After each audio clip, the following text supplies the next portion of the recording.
Alhamdulillahilladzi anzala dinal Islam wa arsala ilaina nabiyyan Muhammadan sallallahu alaihi wasallam.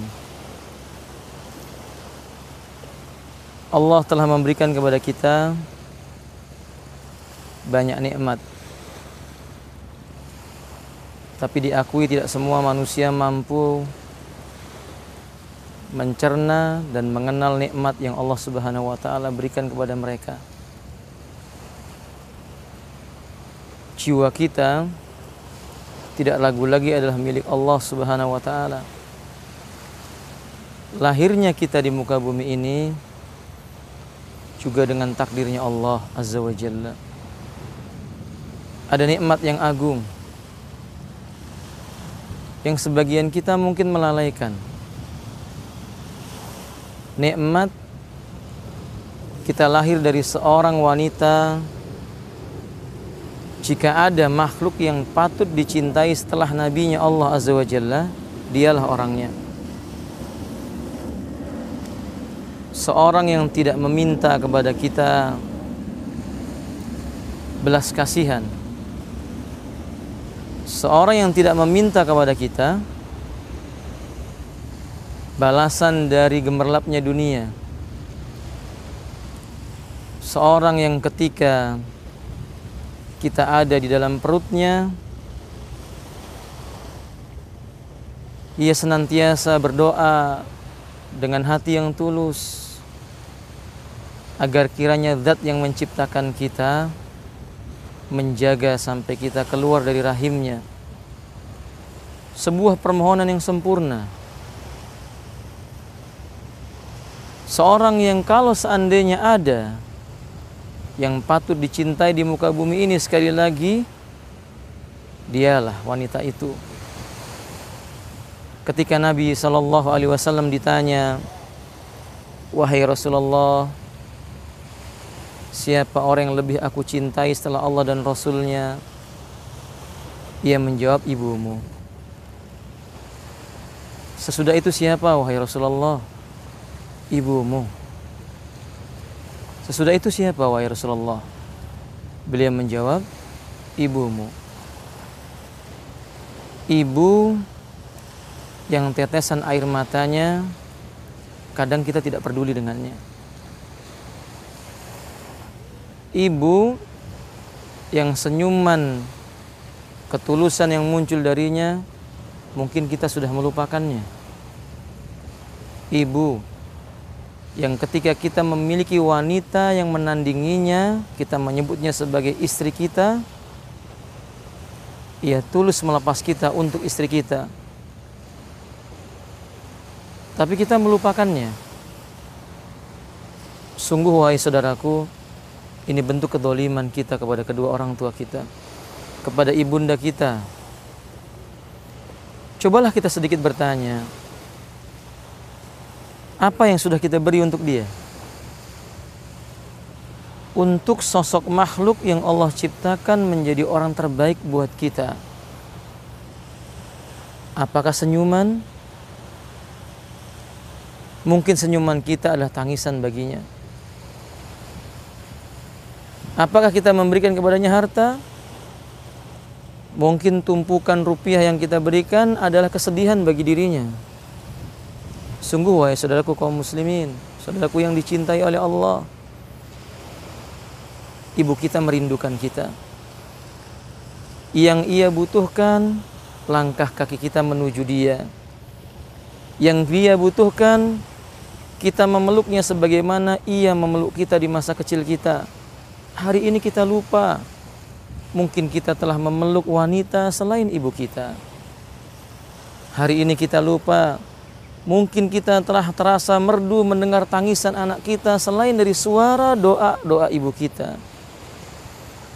Lalu kemana kita? Kemana kita dan di mana kita? Dan apa yang kita akan lakukan buat wanita yang mulia ini?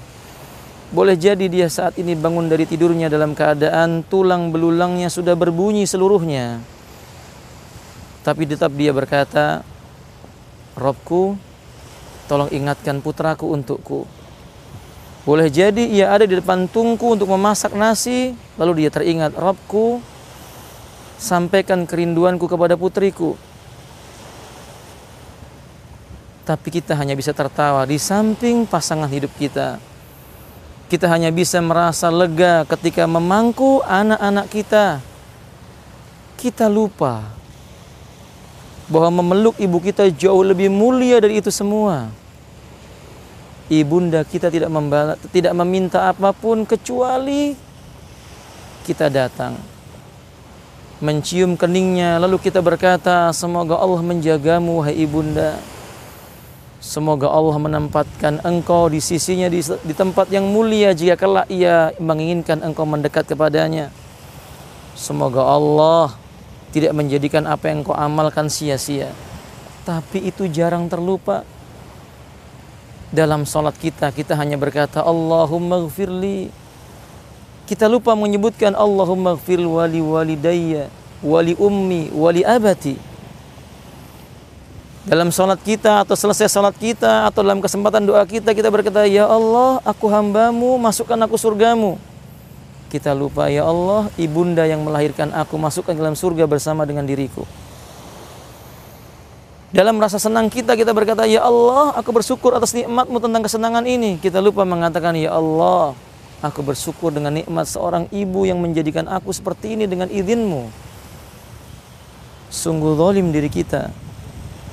Maka bila kita mau disebut sebagai manusia, dan bila kita mau dikatakan sebagai seorang hamba yang patut dikatakan hamba, pulanglah, jumpai ibu kita, mendekat kepadanya, cukupkan kedurhakaan kita kepadanya ketika kita terlalu asik dengan keluarga kita.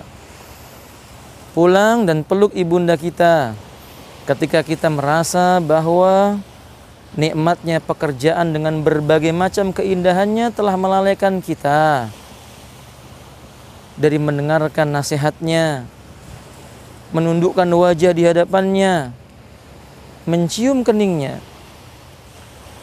Nikmat ini tidak akan tergantikan. Kita hanya bisa merasakan jika ia telah diambil Rabb yang menciptakannya dan menciptakan kita.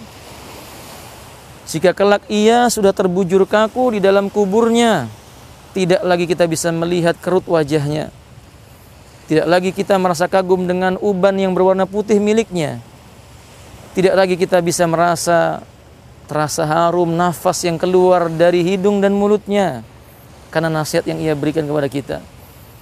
Sebelum itu terlambat, wahai saudaraku, jumpai ibu kita. Katakan kepadanya, aku mencintaimu karena Allah. Semoga Allah mengumpulkan cintaku dengan cintamu karena Allah di surganya Allah Subhanahu wa ta'ala. Semoga kita pun kelak menjadi orang tua, ayah dan bunda yang akan dimuliakan jika kita mampu memuliakan mereka. Semoga Allah mengangkat derajat kita ketika kita mampu mengangkat derajat mereka, orang tua kita, terutama ibunda. Ibumu, wahai saudaraku, tidak tergantikan di sisimu. Ibumu, wahai saudaraku, wanita yang lebih patut engkau cintai dari siapapun setelah Rasulmu. Ibumu, wahai saudaraku, doanya sekalipun ia telah tiada, ia akan mengiringi kita. Wallahu Rabbul Alamin, al-musta'an wa a'lamu